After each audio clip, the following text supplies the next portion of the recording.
Hello అండి. అందరికీ నమస్కారం. Welcome to my channel Narendra Priya vlogs. ఈరోజు మనం కార్తీక పురాణం 13వ అధ్యాయం కన్యాదానం ఫలము గురించి తెలుసుకుందాం. వశిష్ఠుడిట్లు చెప్పెను. జనక రాజా, కార్తీక మాసమందు చేయదగిన అవశక్యములైన కార్తీక ధర్మములను మా తండ్రి అయిన బ్రహ్మచేత నాకు చెప్పబడినవి. అవన్నీయు చేయదగినవి. చెయ్యని ఎడల పాపము సంభవించును. ఇది నిజము. సంసార సముద్రము నుండి దాటగోరు వారును నరక భయముల వారును ఈ ధర్మములను తప్పక చేయవలెను.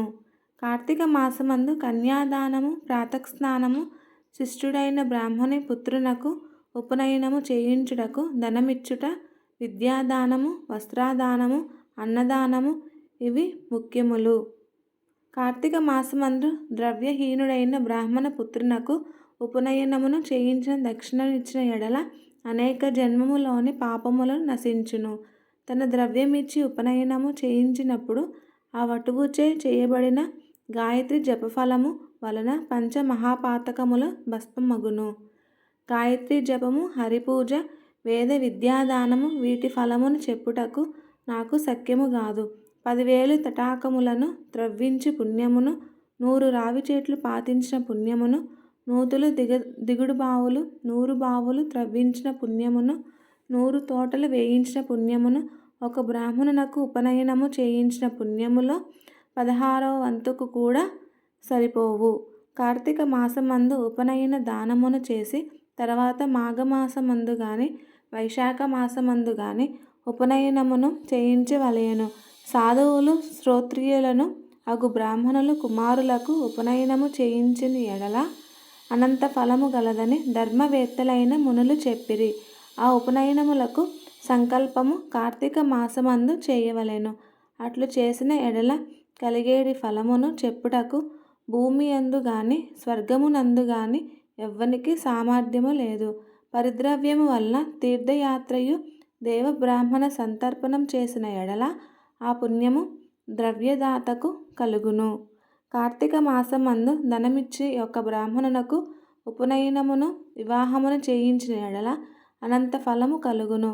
కార్తీక మాసమందు కన్యాదానం ఆచరించువాడు తన పాప విముక్తుడగును. తన పితరులకు బ్రహ్మలోక్త ప్రాప్తి కలిగించిన వాడగును. ఓ జనక రాజా, ఈ విషయమే పురాతన కథ ఒకటి కలదు. ఆ కథ చెప్పెదను, సావధానుడవై వినుము. ద్వాపర యుగమున వంగదేశమున సువీరుడు రాజు కలడు. మిక్కిలి వీర్య శౌర్యములు కలవాడు. అతడు దురాత్ముడు. ఆ రాజు కొంతకాలమునకు దైవయోగము వలన దయాదుల చేత జయించబడిన వాడే రాజ్యభ్రష్టుడే.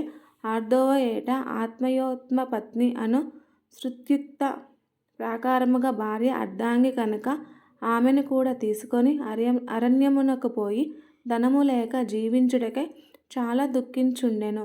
ఆ అరణ్యమందు రాజును భార్యయు కందమూలదులు భక్షించుచు కాలమును గడుపుచుండిరి.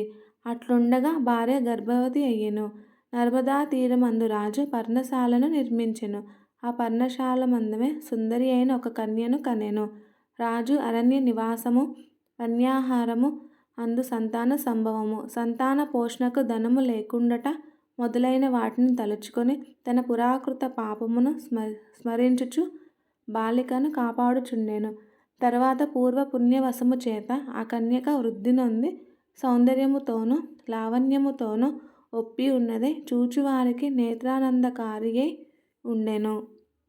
ఆ చిన్నదానికి 8 సంవత్సరముల వయసు వచ్చినది. మనసుకు బహురమ్యముగా ఉన్నది. ఇట్లున్న కన్యను చూసి ఒక ముని కుమారుడు, సువీరా, నీ కూతురిని నాకిచ్చి వివాహము చేయమని యాచించెను. ఆ మాట విని రాజు, మునికుమారా, నేను దరిద్రుడను కనుక నేను కోరినంత ధనమును నీవిచ్చితివి. నేను ఈ కన్యను నీకిచ్చేదను అని అనెను. ఈ మాటను విని మునికుమారుడు ఆ కన్యయందు కోరికతో రాజుతో, ఓ రాజా, నేను తపస్సు చేసి సంపాదించి బహుధనమును నీకిచ్చేదను. దానితో నీవు సుఖములను పొందగలవు అని మునికుమారుడుకు చెప్పెను. ఆ మాటలు విని రాజు సంతోషించి అలాగుననే చేసేదను అని అనెను. తరువాత మునికుమారుడు ఆ నర్మదా తీరమందే తపము ఆచరించి బహుధనమును సంపాదించి ఆ ధనమంతయు రాజునికిచ్చెను. రాజు ఆ ధనమంతయు గ్రహించి ఆనందించి తృప్తి నొంది ఆ ముని కుమారునకు తన కూతురునిచ్చి తన యొక్క గృహ్య సూత్రమందు చెప్పబడిన ప్రాకారము వివాహము అరణ్యమునందే చేసెను. ఆ కన్యను వివాహము కాగానే భర్త వద్దకు చేరెను. రాజు కన్య విక్రయ ద్రవ్యముతో తాను భార్యయు జీవించుచుండిరి. రాజు భార్య తిరిగి ఒక కుమార్తెను కనెను. రాజు దానిని చూసి సంతోషించి ఈసారి ఈ కన్యకను విక్రయించిన ఎడల చాలా ద్రవ్యము రావచ్చును, దానితో నా జన్మమంతయు గడుచునని సంతోషించుచుండెను. రాజు ఇట్లు తలచుచుండగా పూర్వపుణ్యవశము చేత ఒక యతీశ్వరుడు స్నానార్థము నర్మదా నదికి వచ్చి పర్ణశాల ముందు ఉన్న రాజును, రాజు భార్యను, రాజు కూతుర్ని చూసెను. కౌండిన్య గోత్రుడైన ఆ యతీశ్వరుడు దయతో, ఓయి నీవెవ్వడవు, ఈ అరణ్యమందు ఇప్పుడు ఎందుకు ఇట్లు ఉన్నావు అని చెప్పము అని రాజు అడిగెను. దారిద్ర్యముతో సమానమైన దుఃఖము, పుత్రమృతితో సమానమైన శోకము, భార్య వియోగముతో సమానమైన వియోగ దుఃఖములు లేవు. దారిద్ర్య దుఃఖముతో శాకాముల ఫలదులను భుజించుచు ఈ వనమందు నివాసము చేయుచు కాలము గడుపుచున్నాను. ఈ అరణ్యమునందే పర్ణశాలలో నాకు కుమార్తె కలిగినది. ఆ చిన్నదానిని యవ్వనము రాగానే ఒక మునికుమారుని వలన బహుదానమును గ్రహించి వానికిచ్చి వివాహము చేసి ఆ ధనముతో సుఖముగా జీవించుచున్నాను. ఇంక ఏమి వినగోరితివో చెప్పుము. ఇట్లు రాజు వాక్యమును విని యతి, రాజా ఎంత పని చేసితివి, మూడిని వలె పాపములను సంపాదించుకొంటివి. కన్యా ద్రవ్యము చేత జీవించువాడు యమలోకమందు అసపత్రవనమును నరకమందు నివసించును. నవ్య ద్రవ్యము చేత దేవఋషి పితరులను తృప్తి చేయించున్న వానికి పితృదేవతలు ప్రతి జన్మమందును ఇతనికి పుత్రులు కలగకుండగాక అని శాపమునెత్తురు. కన్యాద్రవ్యముతో వృత్తిని సంపాదించి ఆ వృత్తి వల్ల జీవనము చేయి పాపాత్ముడు రౌరవ నరకమును పొందును. సమస్త సమయమున పాపములకు ప్రాయశ్చిత్తము చెప్పబడి ఉన్నది, కానీ కన్యా విక్రయ పాపమునకు ప్రాయశ్చిత్తము ఎచ్చటా చెప్పబడి ఉండలేదు. కాబట్టి ఈ కార్తీక మాసమందు శుక్లపక్షమందు ఈ రెండవ కూతురికి బంగారు ఆభరణములతో అలంకరించి కన్యకను దానము ఇచ్చి వివాహము చేయుము. కార్తీక మాసమందు విద్యా తేజస్యులైన వరుణకు కన్యాదానము చేసినవాడు గంగానది సమస్త తీర్థములందు స్నానదానములు చేసేడివాడు పొందేడి ఫలమును యథోక్త దక్షిణాయతముగా అశ్వమేధాది యాగములను చేసినవాడు పొందేడి ఫలమును పొందును. ఇట్లు యతి చెప్పగా విని రాజు సకల ధర్మవేత్త అయిన యతీశ్వరునితో, నీచుడై ధనాసతో, బ్రాహ్మణుడా, ఇది ఏమి మాట? పుత్రుదారాదులు, గృహక్షేత్రాదులు, వస్త్రాలంకారాదులు ఉన్నందుకు దేహమును సుఖపెట్టి భోగించవలెను. కానీ ధర్మమనగా ఏమిటి? పుణ్యలోకమనగా ఏమిటి? దానమనగా ఏమిటి? నా ఈ రెండవ కూతుర్ని పూర్తిగా ద్రవ్యమిచ్చువానికిచ్చి ఆ ద్రవ్యముతో సుఖభోగములను పొందెదను. నీకెందుకు? నీ దారిని నీవు పొమ్ము అని అనెను.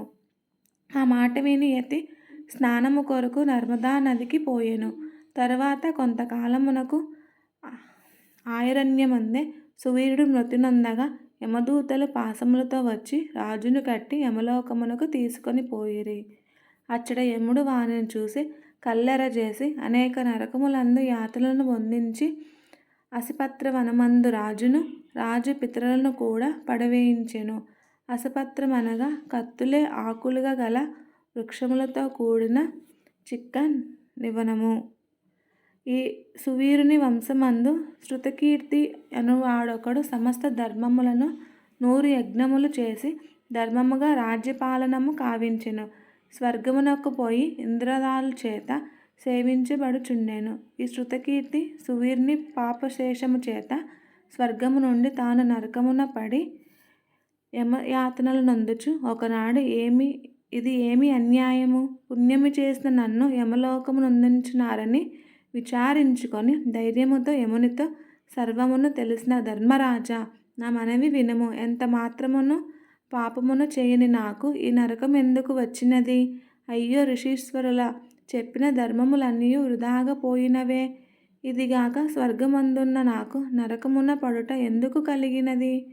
అని శృతకీర్తి చెప్పిన మాటలు విని యముడు ఇట్లు పలికెను. శృతకీర్తి, నీవన్న మాట సత్యమే గాని నీ వంశస్థుడు సువీరుడైనవాడు ఒకడు దురాచారుడై కన్యాద్రవ్యము చేత జీవించినవాడు. ఆ పాపము చేత వాని పితరులైన వీరు స్వర్గస్థులైనను నరకమందు ఉన్నారు. తర్వాత భూమి యందు దుష్ట యోనులయందు జన్మించెదరు. శృతకీర్తి, సువీరుని యొక్క రెండవ కుమార్తె ఉన్నది.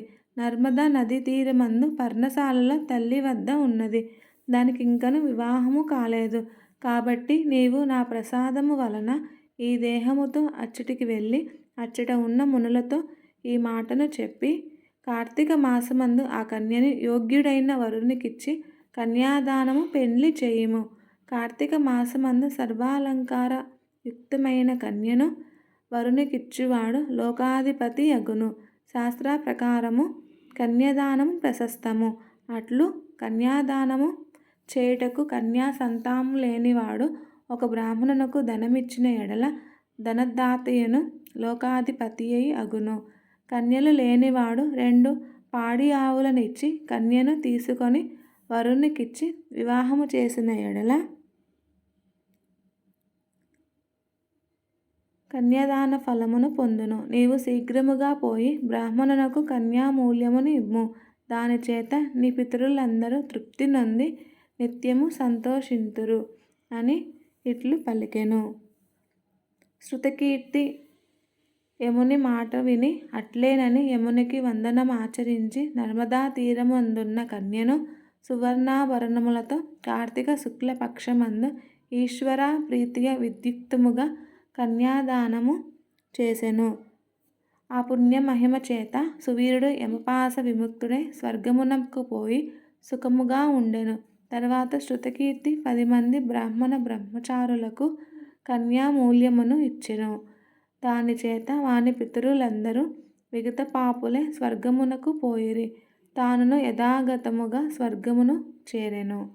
కార్తీక మాసమందు కన్యాదానమాచరించువాడు విగత పాపుడగును. ఇందుకు సందేహము లేదు. కన్యామూల్యము ఇవ్వలేని వారు మాటతోనైన వివాహమునకు సహాయము చేసి వారి పుణ్యమునకు అంతము లేదు. కార్తీక మాసమందు కార్తీక వ్రతమాచరించువాడు హరి సాయుధ్యమును పొందును. ఇది నిజము. నా మాట నమ్ముము. ఈ ప్రాకారముగా కార్తీక వ్రతం ఆచరించిన వారు రౌరవ నరకమును పొందుదురు. ఇది శ్రీ స్కాంద పురాణే కార్తీక మహత్యే త్రయోదశోధ్యాయ సమాప్తః. ఈ వీడియో కనుక మీకు నచ్చినట్టయితే ప్లీజ్ లైక్ చేయండి, షేర్ చేయండి. కొత్తగా మన ఛానల్ ఎవరైనా చూస్తున్నట్టయితే ప్లీజ్ సబ్స్క్రైబ్ చేసుకోండి.